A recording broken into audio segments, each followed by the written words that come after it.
History will have to record that the greatest tragedy of this period of social transition was not the strident clamor of the bad people, but the appalling silence of the good people. Martin Luther King Jr.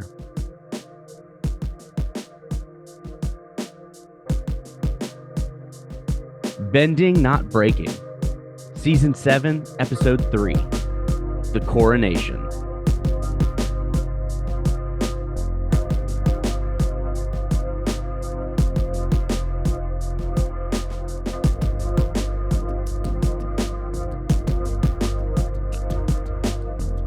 And we're back for another episode of Bending, Not Breaking. I'm Sunshine. And I'm Ben. And we are talking more Legend of Korra, Book 4. Gotta love it. And more things are happening. We're starting to see the turn. Kuvira is coming. Yeah, she's making herself known.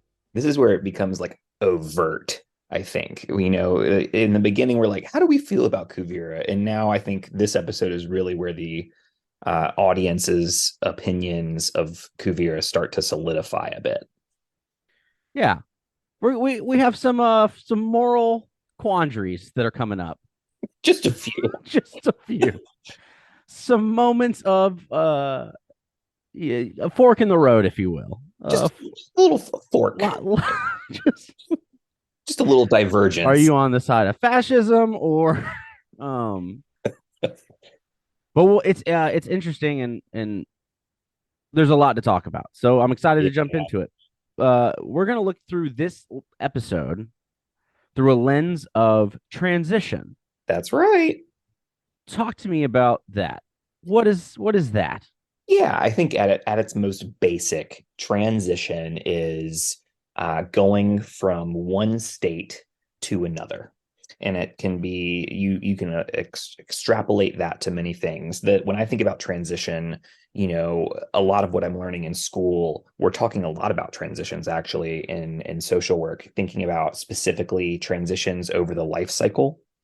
So, you know, a lot of our work in learning about people is learning about the life of a person and the transition from birth really even in utero to birth, to the transition of learning language and how that changes the body and the mind, and then the transitions of learning new skills, the transition of going from infant to toddler to child to tween, teen, adult, middle adult. Like each of these stages of our lives have biological implications as well as sociological implications that I think are really worth considering. And so we are honestly kind of constantly transitioning throughout our lives, and boiling it down as we look at this episode will be really interesting to think about not only what is happening literally event-wise in the show, but where are people in their lives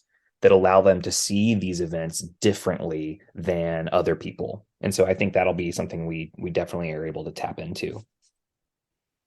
Yeah, they're all understanding how we respond to that transitioning is going to be a part of this conversation, right? Well, there's some characters who go through that. But yeah, the perspective that you're talking about, how someone looks at Bolin's situation. Yeah. Tenzin's going to have a different perspective than Mako, who's going to have a different perspective than Korra would. And so that has a different perspective than Kuvira, or even my man, the inventor, why can't I think of his name off the top of my tongue? Julie, do the thing. Varric, thank you. Varric's perspective and the way that he's just like, dude, yeah, no, we're on the right side of this because this is the side that makes money. So like, we'll see how different perspectives lead into what this transition is and how they navigate that. So, but before we do that.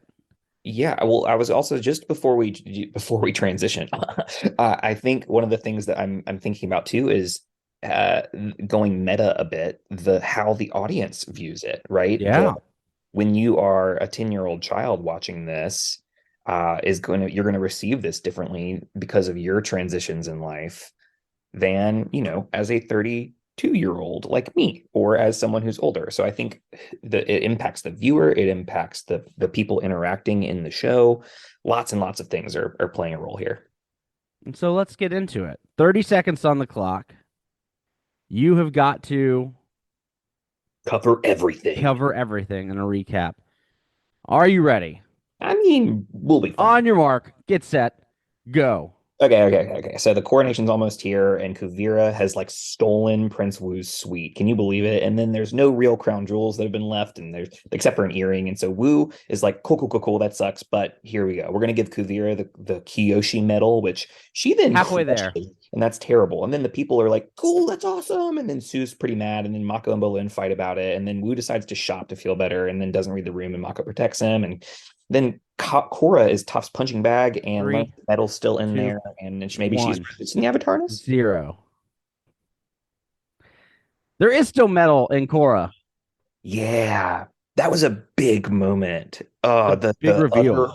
utter relief that Korra feels when she hears that is Ooh. probably one of my favorite moments.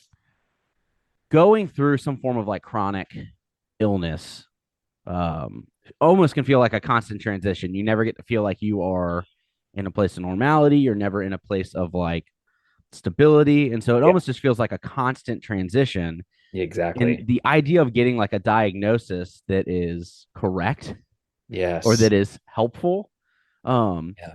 the relief that that can feel like. And so we see that in Korra in this moment, right? Yeah. This And idea of, there's something that is causing this that we can identify that maybe will fix it. And that's a really nice feeling to have. yeah, and there are just so many stories out there of people who go to the doctor. The doctor's like, everything seems normal, and you know something is wrong, but like the world is unintentionally gaslighting you because they can't find the answer, right? And it's this constant like, am I is this internal? Is this in my head? Is this thing? And it turns out that there's a real cause for this. It's such a relief. And like you've been again, I think you said it really well, living in this limbo space of like I can't land on my feet. It doesn't feel right. I can't feel like I'm quote home in my body. And then as soon as you figure out, you realize, oh, this has been real. I'm not imagining this. And it gives you somewhere to like a foundation to stand on, right? I think that's just really huge. And it's just, what a beautiful moment. That constant state of transition, right? It's just that's transition is meant to be a transition. It's not meant to be the entirety, right? It's not meant to Yeah. be entire. It's meant to get from one state to another. And so feeling stuck in that can certainly cause issues. Yeah, and Um, it reminds me of, journeying in a way too, right? We like some equate the our life to just a journey. It's not about the destination, right? It's the journey to get there. But there's also that feeling of like I'm a homebody. Like I like to be at home and I like to, have that comfort of being at the place that I have nested. And when I am constantly traveling, I just become drained because it feels like I don't have a place to recover. And I feel like that's what being in constant transition is that you aren't ever really able to get back to what feels like 100%. You're constantly drained. You're constantly unable to get back to what feels right. And then just imagine that that's exactly what Korra is feeling, you it's know? a checkpoint. It's a save point, right? Like there's the way you explained it makes me think of getting sleep at the end of the day. Like your body has to like reset and get sleep. And when you're in that constant state of transition, there's no sleep. It's just it's Yeah. there's no checkpoint, there's no save point, there's no stopping for a moment to recenter. Yeah. Um, and so yeah, what an interesting moment. And how do you feel like that Toph handles this? Because there are moments where I'm like, yes, correct, snaps to Toph, and then there are moments where I'm Agreed. like, no, like where there are moments where I'm like, you're literally just using her as a punching bag for funsies. Yeah. Um, And honestly, I think that's true. I think that Toph is like, I'm gonna derive some joy from this experience, right? This is something that I want to do. This is something that reminds me of my youth. It keeps me, I feel alive when I get to do this. And I think there's probably a story in there of like, this is helpful, right? It's just tough love kind of a deal. But in reality, it feels like this that she's doing part of this for her rather than for Korra, which, I never want to treat somebody poorly at for my benefit. And part of me is like, I love that, Toph has lived a long life and Toph is doing something for her. And like, there's this weird tug for me of like, good for you, but also like, I don't like that. It's this like, does that make sense? It's a Well, and weird even when feeling. she's training Aang, there's similar feelings, right? Like that was helpful. Exactly. That's not helpful. Um, I thought you were gonna. That's right. You were thinking that's what's wrong. Okay, that's not a helpful learning comment, right? Like Yeah. that's not a. No one is getting benefit. That doesn't shift anything. Yeah. Um, Her pedagogical methods are all we've definitely talked about this before. Like even when she was with Aang, have never been like really great. They she has a means to an end, and this is the way she knows how to get there. She doesn't necessarily know that it's going to work. She's just kind of irascible, and this is the way that she is, and that's okay with her, Um, yeah, it's an interesting. It's interesting. yeah. What's a moment for you that comes up? So I there's a lot of really interesting dynamics here. I think we should probably go to like let's go to the big one and see we can talk. And so this idea of the coronation being a transition of power. Mm-hmm. It's been 3 years since the Earth Queen went down, and there has not been a coronation since then. That's 3 years without this nation having a leader, which is like unheard of in most countries today, right? That there is a clear succession of power, where if this happens, this immediately happens. And there are shows even about like what if the first 25 happened to be gone for the United States? Like what was the show called? Designated survivor. The designated survivor. In the event of something going wrong, like this is the person, and it turned like and so Is um that Sutherland? Was that yeah, 24? Kiefer Was that it? Sutherland, I think. Yeah. Yeah. Um, but moral of the story is the fact that this country has gone 3 years without someone in charge has been, of course, the people are thanking Kuvira, right? Of course, they are like, thank goodness someone stepped up, right? Because the system has made it so that I don't know what to do. Like the system has failed me. And so thank goodness that this person has stepped up to prevent crime, to have like things, repercussions for doing something wrong. And so this is something that I've been thinking about. And like, why do people cheer when Kuvira says very clearly problematic things? Why are they cheering? And I think that's the reason why. It benefits them. Exactly. They stand to benefit from that move, whether or not that is what is best for the community or for the people.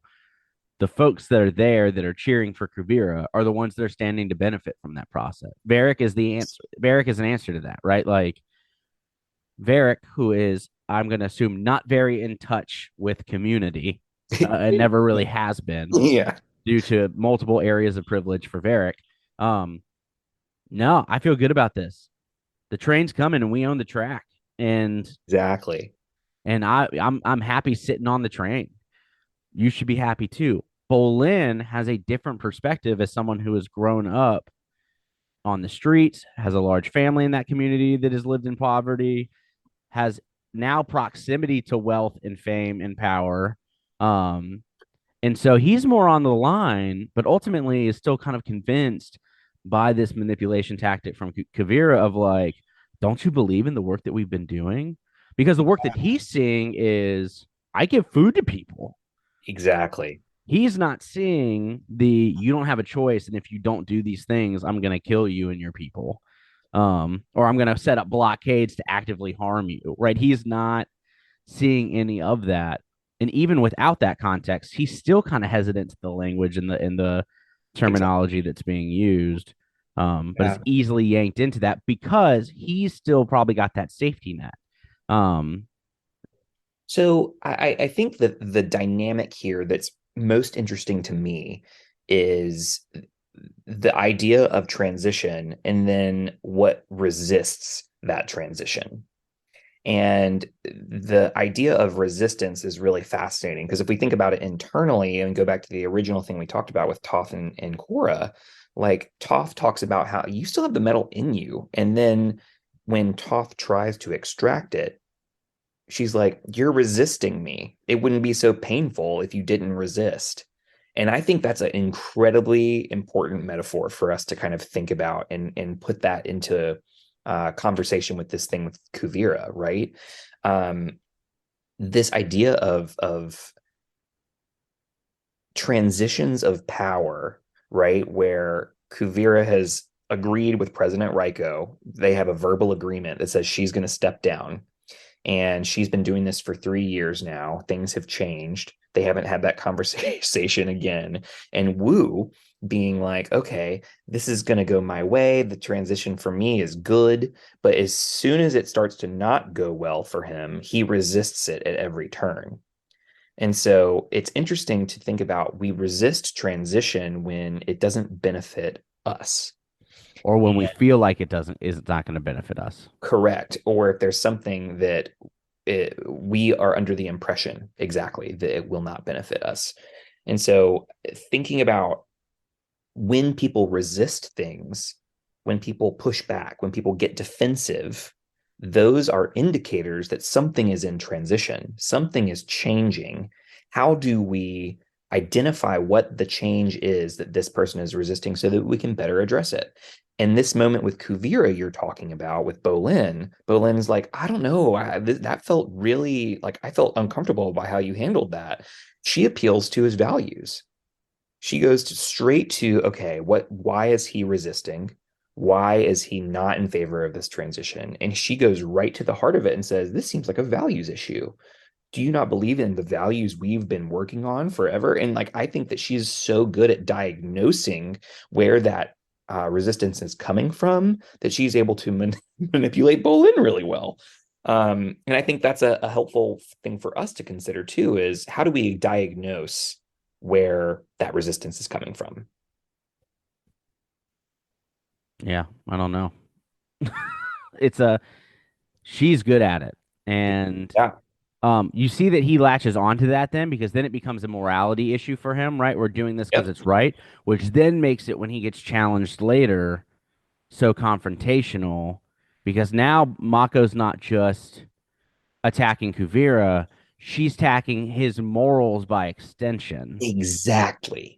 That's why this conflict between Mako and Bolin is really interesting, right? So Bolin's like, hey, Mako, like, let's talk about this. And Mako's like, I don't know, man. This seems pretty bad. And that, like, curiosity, even, he's not like outwardly condemning Bolin at all. But just because he is attacking Kuvira by questioning, it makes it so that it feels like an attack on his values. Mm-hmm. And so Kuvira has addressed this in such a way that Bolin is kind of wrapped around her finger and does the work for her in a way of defending the values by putting it in that framework. And it's quite fascinating. Well, it's one of those things that's super interesting because like Kuvira says, like I provide stability and I provide equality, and these things that like in a vacuum, we're like, yeah, that who doesn't want Right. stability and who doesn't want equal footing for the people that are in our community. But that's not what she's actively not creating that. She's creating power for herself. Yeah. She is creating a place where she decides how to disseminate stuff. Community is not deciding how to disseminate resources. Um, she's getting to decide who deserves to live and die or fight for the cause, right? Like this is stuff that we talked about this kind of at the very beginning of the first episode. Like she Yeah. is acting in a way that is not for what is the betterment of community; it's for the betterment of herself. Um, she might think it is, but she is also willing to say, if you're not willing to join in on my views, then you Exactly. don't get to be a part of this community.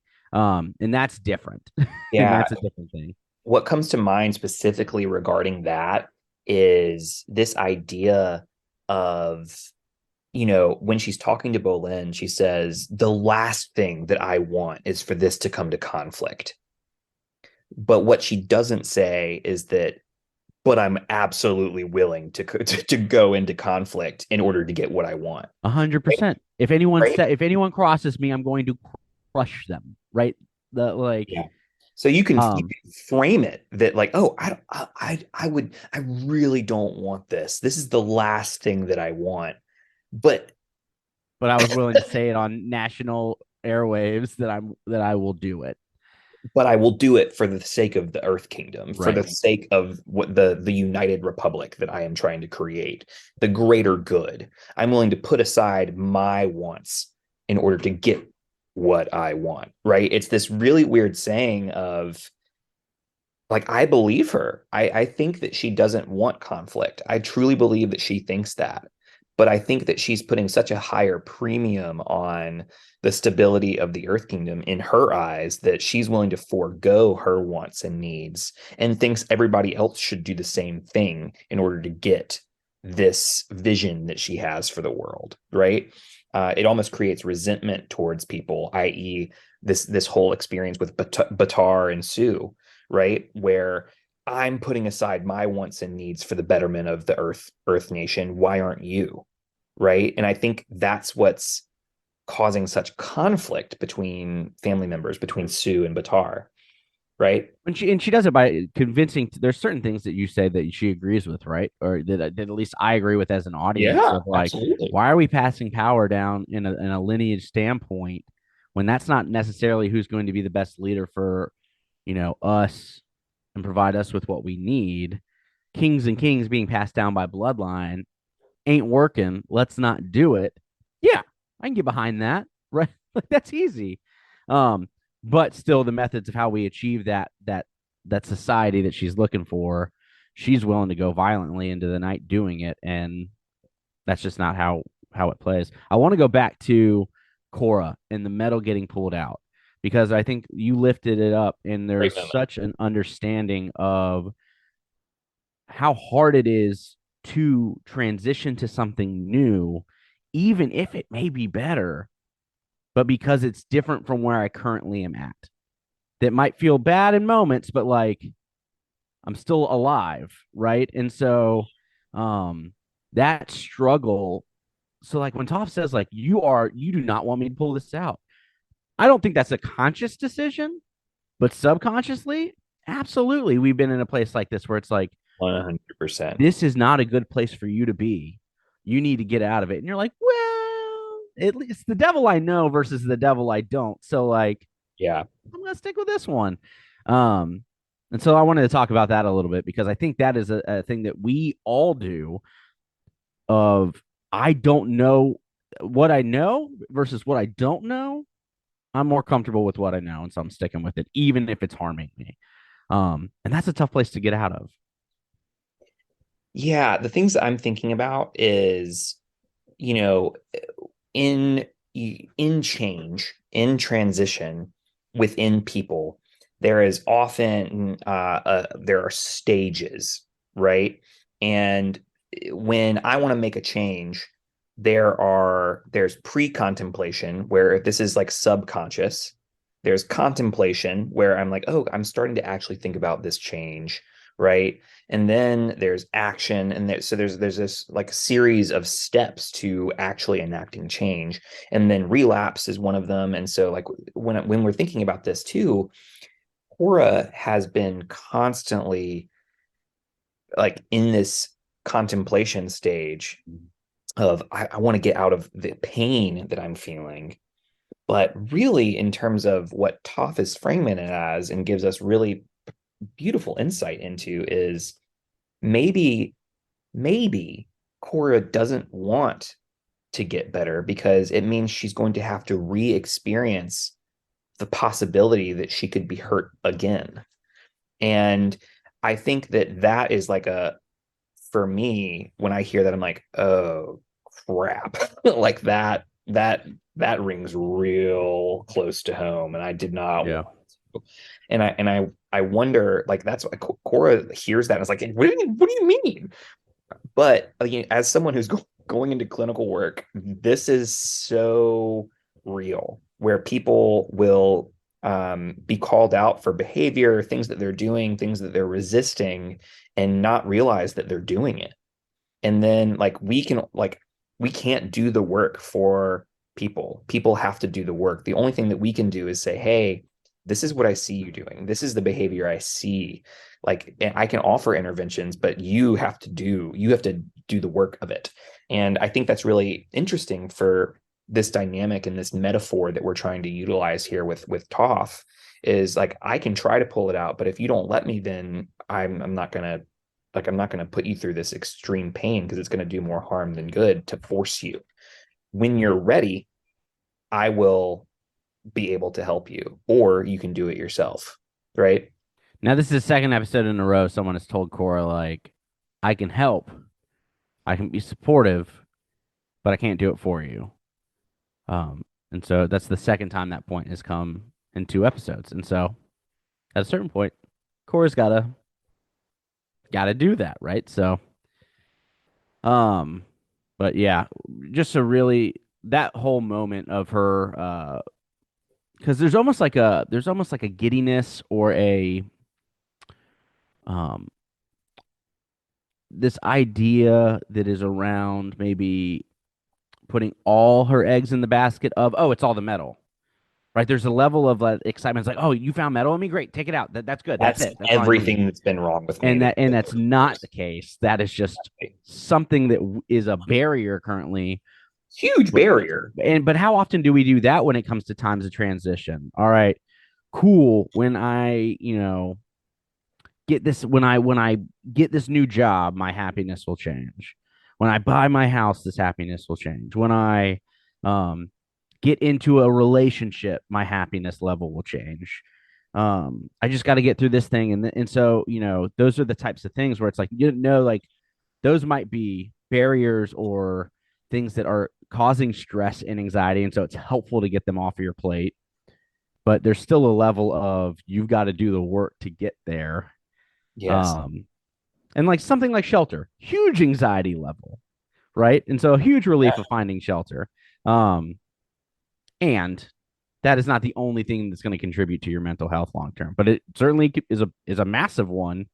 But that's not all the work, right? So getting the metal out of her body, massive help, not 100% of the work that needs to be done there. Yeah, absolutely. There's so much that needs to be done, and I'm wondering what there's just, it's easy for us to kind of use this one thing as a scapegoat almost for the work we are trying not to do. And I still think there's a lot of emotional work that Korra has to work through in order to really embrace being the avatar, right? And whatever that means for her moving forward. But I think being able to embrace what it means to be the avatar in this new stage of her life is something that she still has to grapple with. And the metal is only one step of that process.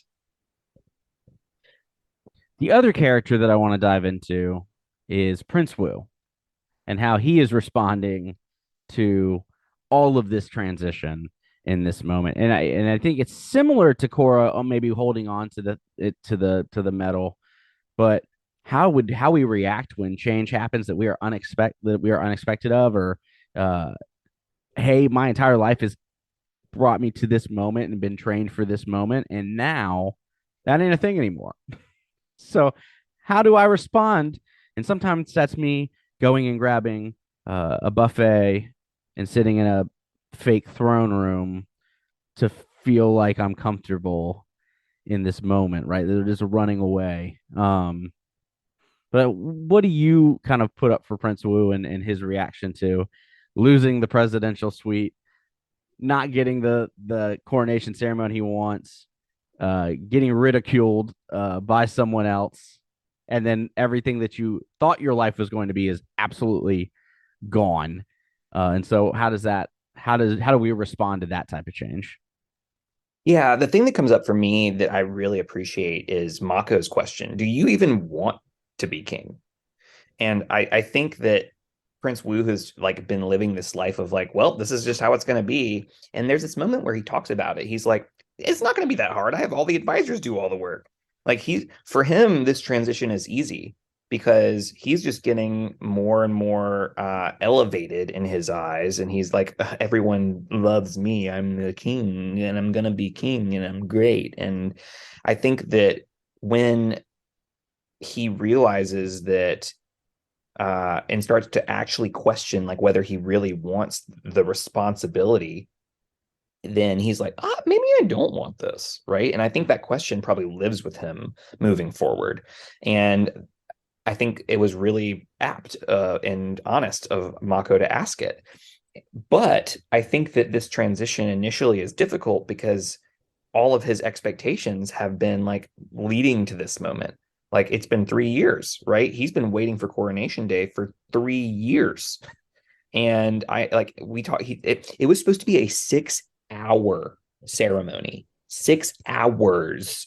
I hate it. I hate it. And I would hate it. I would hate being there. I would hate I would hate every aspect of that. It's like going to Disney and only seeing a parade. Like, ugh. Yeah, here I am being like, thank goodness Kuvira made her speech because that would have been a rough day. Like, but I think what's really interesting about this is thinking about how instead of changing this ritual that has clearly like been passed down for generations of like this is what the coronation should be, saying, hey, we just experienced a national crisis. We've lost all the crown jewels. We've lost all of the things that make it so that transitioning to being the king, all of those things have been lost. Why are we trying to recreate this ritual instead of design something new? And part of me is like, no, ritual is really helpful in this case because, it helps us retap into the history and the importance of those things. But at the same time, like, but why was that designed that way in the first place? What is it trying to perpetuate? And what we're seeing is Prince Wu trying to hold on to power and privilege, and it's being taken away, and he's being a whiny butt. So that's what I'm thinking about this. And yeah, the question for Mako of like, what have you done for the people? Yes. And I'll give Prince Wu his credit. No one's ever talked to me like that before. That's a good question. Right? Let's get out of here. Right? Like that's the last we kind of see of them in the moment. But the ability to say, like, oh, thank you for that feedback. Super helpful. This is super. This is the first time we've seen humility, I think, from Prince Wu, this at all. And so, I come back to the idea of feedback is a function of respect, and the fact that Wu hasn't received this kind of feedback before tells me that the people around him aren't necessarily like respecting his role or him in this role.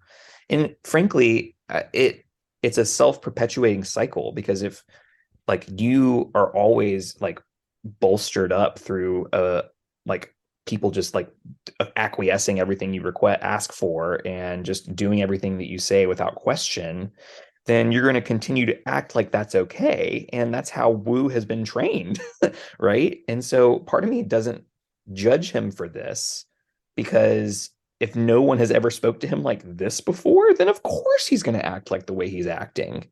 It makes sense. Why, like, I'm certainly not condoning the behavior, but I am saying that like I have a lot more grace for why you're acting the way you're acting because clearly no one's ever told you that that's not okay.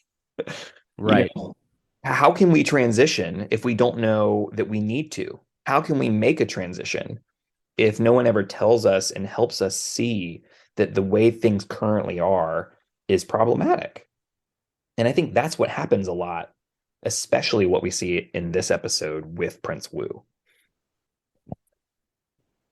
Ooh. Absolutely. Yeah, there's just a lot going on. Oh man. What else do you have to lift up before we jump into our next sections as we wrap up the episode? I have two small things that I want to touch on. Let's talk about them. One is I have made an observation that I'd like to hear your thoughts on, which is with Bolin and the women in his life. Mm-hmm. Specifically, let's do a chronological look through at his dating interests and the people he spends time with. So, first person that Korra. we love he's interested in is Korra, Yep. right? Very strong woman, especially in season one. She is like assertive and um Confident. bold, right? Then, we get to Eska, right? Who is assertive, bold, powerful. Then we get to Ginger, who is, in the sense of power dynamic with Bolin, has a higher power dynamic because she's the one saying no. She's the one able to resist Bolin, Mm-hmm. has a higher status theoretically than Bolin does. And so, again, in terms of powerful, she's bold. She's like, absolutely not. I have no interest in you.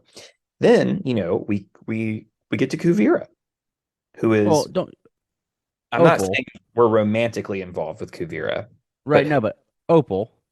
and Opal. Yes. So Opal being the outlier, Yeah. right? But he's not spending time with Opal, Not right now. And right? yeah. He's with he's spending time with Kuvira. And so I'm really interested in this through line here of who Bolin is interested in terms of the woman in his life. And he really seems drawn to strong, powerful women, which like on one hand, I'm like, absolutely, that's incredible. And on the other Yeah. hand, most of the time, it's a little problematic.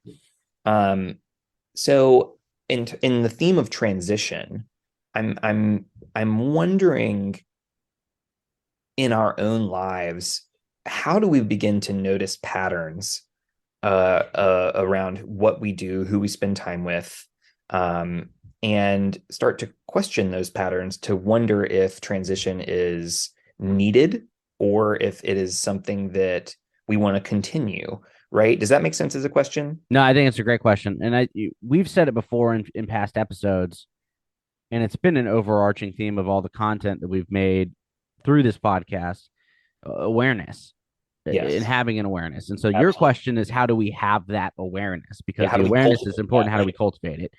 Reflection, journaling, things that like we write off as like, yeah, that's well, that's frilly stuff. That is really time for us to sit there and catch these things and check ourselves and are we offering the most generous assumption? So even of ourselves, right? We talk about offering the most generous assumption. And so if you notice, like, all right, cool, I've noticed this. This was not a great relationship. It didn't work out well. This other relationship wasn't a great relationship. It didn't work out well. What is the through line? But sometimes it just takes reflecting and asking ourselves that question: Am I happy? What am I doing here? Is this where I want to be? Whatever it might be, but questioning ourselves, giving the most generous assumption of others, doing things like journaling and having contemplative, meditative time for ourselves, all super beneficial to help garnering that awareness in moments like this. Asking close friends for trends that they see, Yeah, and I think that's big. and um, and again, so that I think back to like the inch by inch sheet of paper. How many names can you fit on it? And that's your inner circle. It shouldn't be any more than like, Yeah. you know, 3 to 5 people. Those really trusted folks that are going to be honest with you, that are also going to be compassionate. But, hey, what is the trend you're seeing in my behavior? Um, all great ways of garnering that type of awareness. Um, and yeah, 'cause for like Bolin's dating, like there's certain things about it where it's just like we've talked about his problematic behaviors with Ginger specifically. Yeah, Um, he was on the wrong end of some problematic behaviors with Eska for sure. in the second season. Opal is one that has been super sweet and is super strong in her own right. She might not be the combative individual that he seems to be attracted to in past seasons, but she's certainly strong and assertive and willing to give her opinion. Um, and so it's And yeah, garnering that awareness. I think for me is how it's through contemplative reflection. It's through asking our peers that are close to us for feedback. I think those are the best ways to kind of garner that awareness.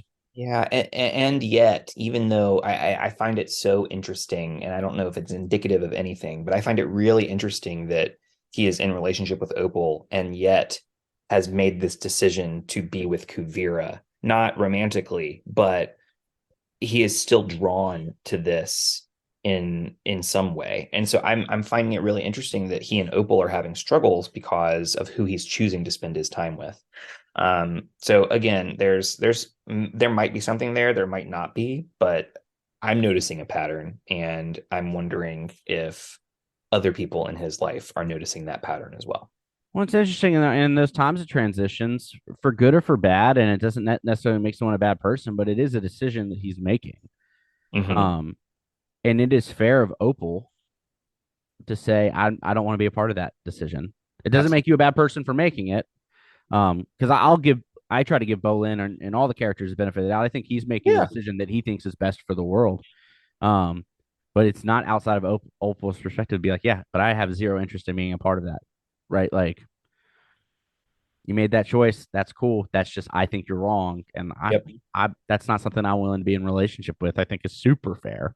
Um, and sometimes it is. I think you're wrong, and I'm not willing to be in relationship with someone who's engaging in the community that way. Um, Yeah. also a super fair response. Yes. So So that's one that I was like that was percolating through my mind throughout this episode as we had a lot of interaction between Bolin yeah, and his people. The second thing is just this last scene at the very end where Tenzin is sending out his children to find Korra, right? And I find it really, he's been very protective since season one of Korra of his children. mm-hmm. He was very much against giving Janora her tattoos originally. Milo doesn't ask for them this episode, but asks for his tattoos this season, and he's like, absolutely not. And it's like one of those things where like they have aged. Like they are, I think They're Janora older, is how old is Janora? I think she's like, 13ish in this probably. season. Milo's And probably 9, right? You think he's probably 5 or 6 when they yeah, first meet him? Like, exactly. So, thinking about this increase in age that they have now transitioned into this capacity they have now to begin um, serving the world with their abilities, right? And he sends them out in a group. And it's really interesting to think about the transition of a parent with their children who have abilities that can help the world, but like where is the nope, you're still kids. I don't want to send you out to do this, but also this is a mission that seems really good for these kids because they have one, Janora is a master at this point, and she has demonstrated clear capabilities in the past. But I don't know, it's interesting to think about this idea of being willing to send your children out to do this work. I think it shows a lot of growth for Tenzin, um, and his trust and capacity of delegation to others and trusting others. And Janora's a master, right? And Yeah. Iki is probably just barely a teenager, and but also recognizing that like what is a 12-year-old to us as an audience member Yeah. is different than maybe the 12-year-olds of a capability of an airbender who's been in training and has gone through a whole lot over the last 4 years, 5 years. Um, and so yeah, go find Korra. Yeah. It still seems like a big ask in a world that feels relatively large. And this is my question I would is, equate it to going across country, right? Like go to California, find your sister.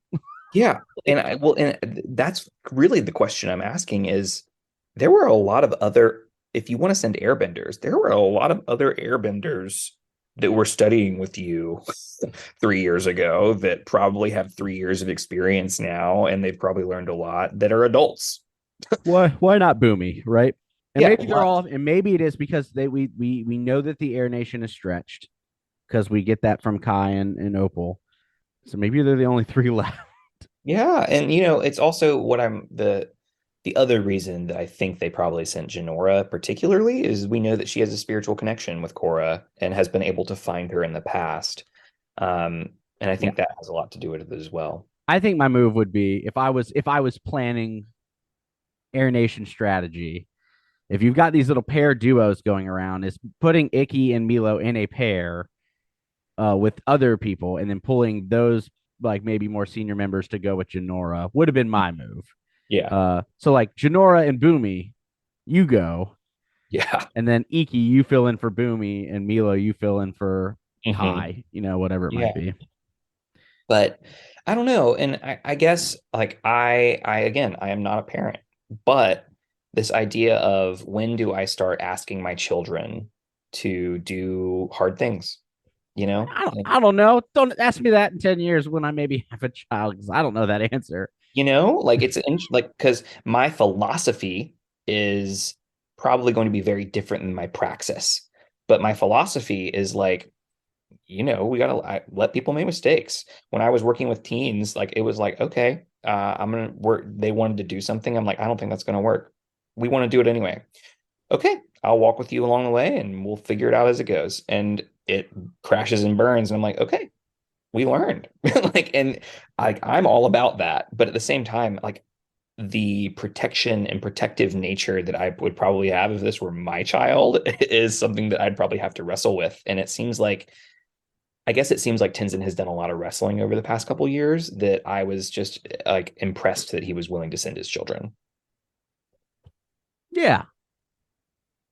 Yeah. True. And that's not a judgment, I guess. It's No, more of a just an it's like observation. I don't know if I would do that. It doesn't mean it's the right decision or wrong decision. It's Yeah, just, it's exactly. interesting. Yeah. All right. Well, let's take a quick break. We'll come back and we will talk through our twee and law, our devotion, and our gratitude. We'll be right back.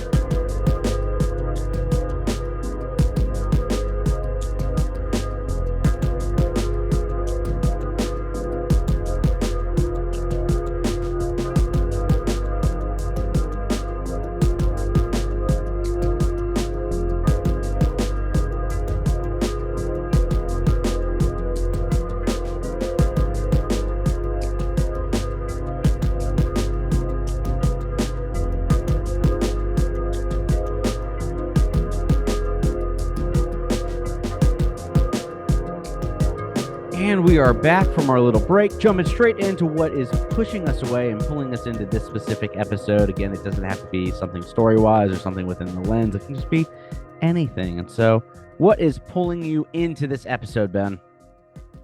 I love this episode. I really like it all. But the thing that really got me was we talked about it, but this moment where Toph calls Korra out for resisting change is such a like metaphor for so many things that whenever I think about it, this is one of my favorite Toph lines.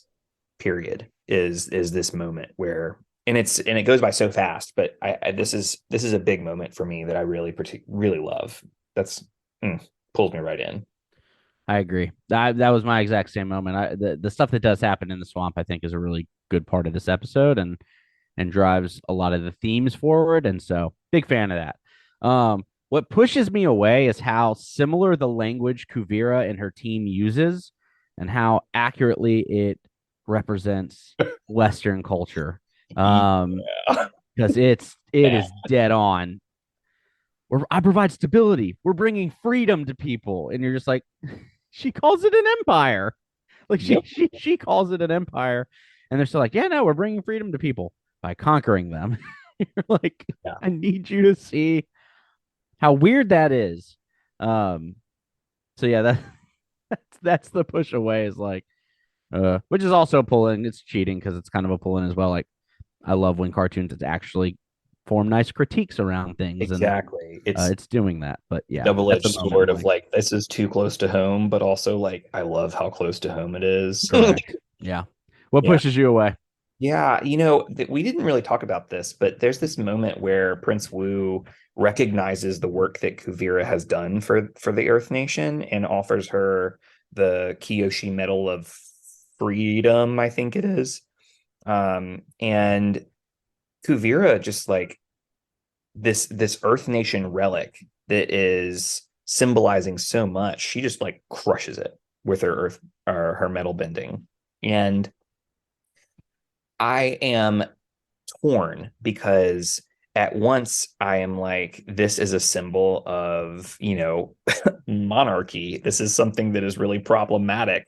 And it's just entirely disrespectful of not just the power and privilege of the monarchy, but also just the history of the Earth Nation, and destroying something that is, especially in a world where all of these other relics have been destroyed, that's something that was really precious.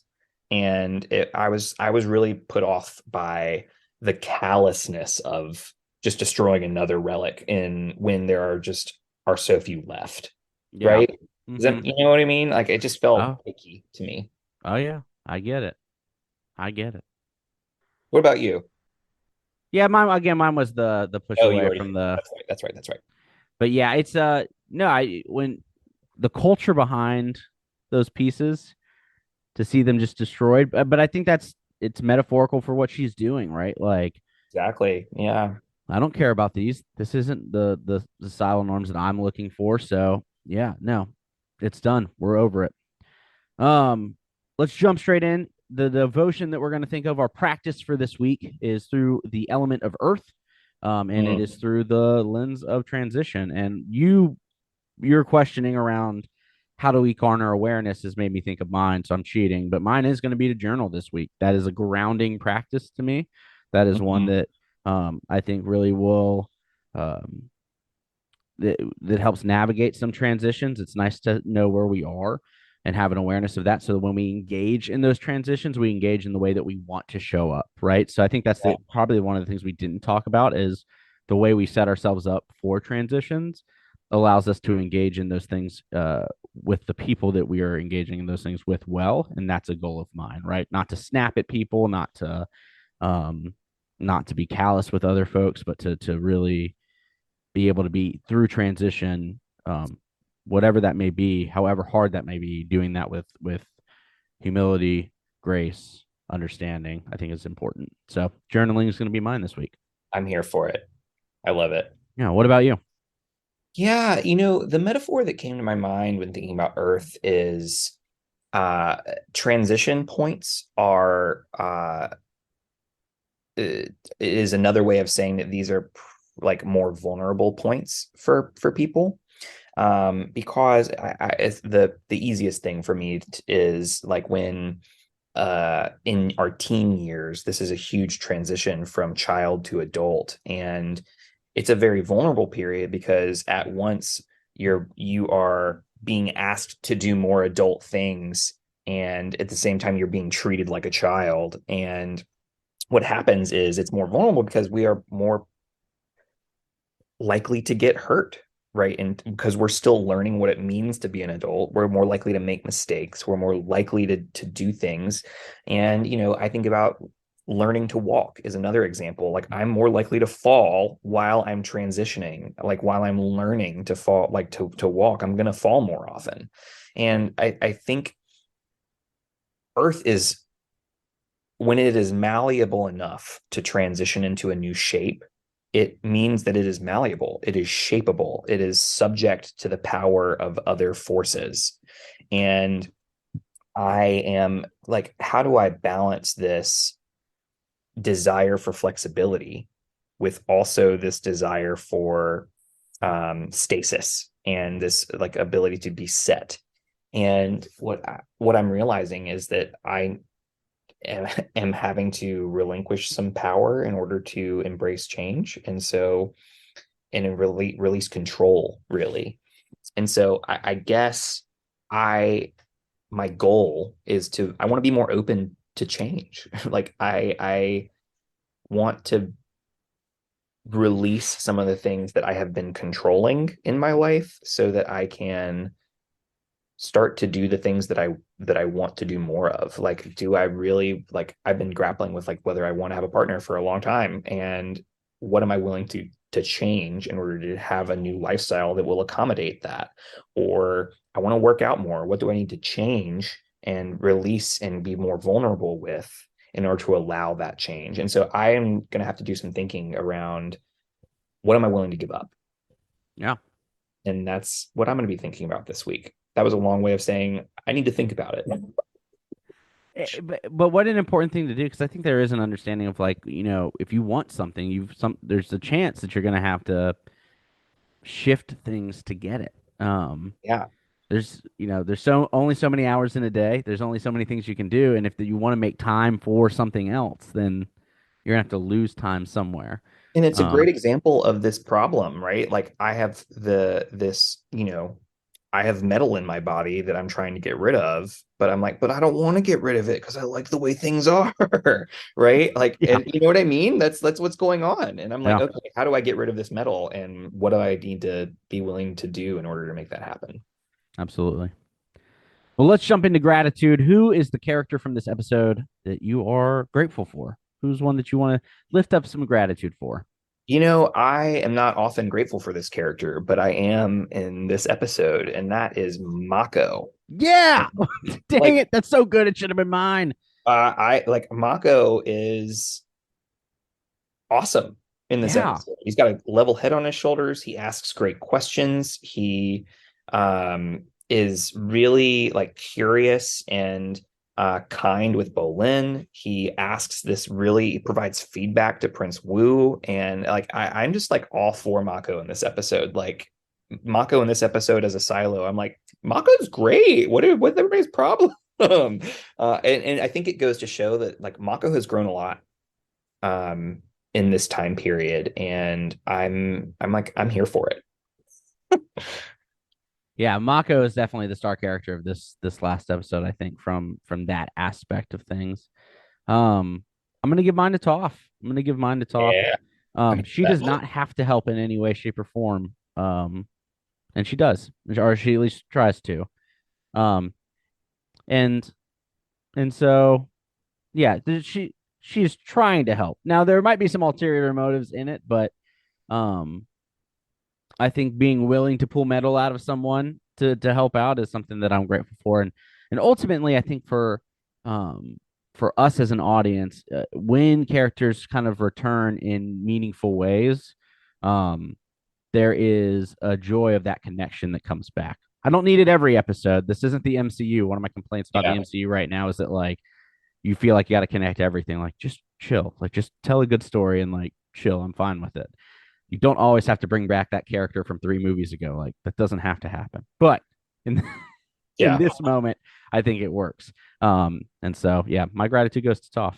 One of the things we didn't talk about with Toph that I really want to briefly mention is at the very beginning of the episode, Korra is talking about like the burden of the Avatar, and Toph is like, the world doesn't need you.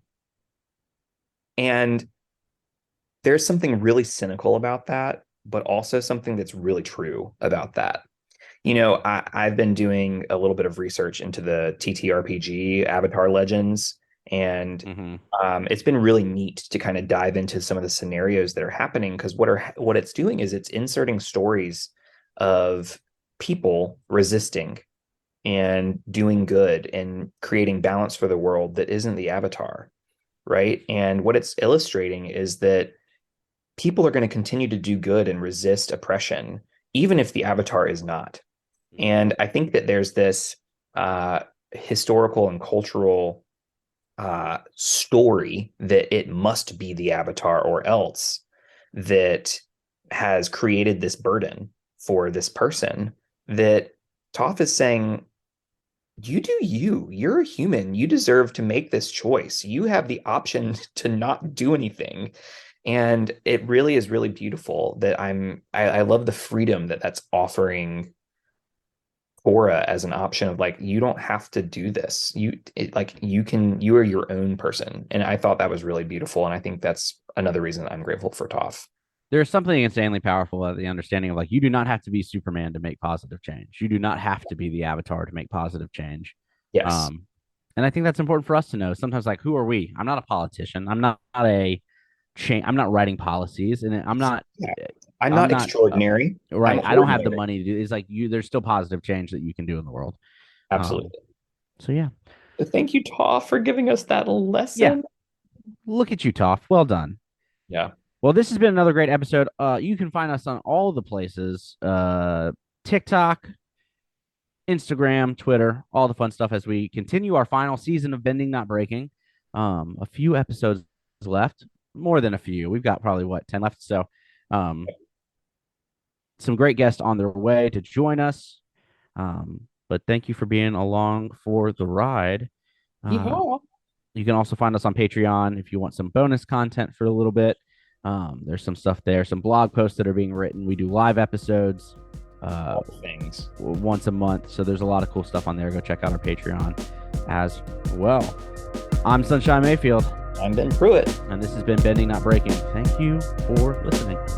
Goodbye.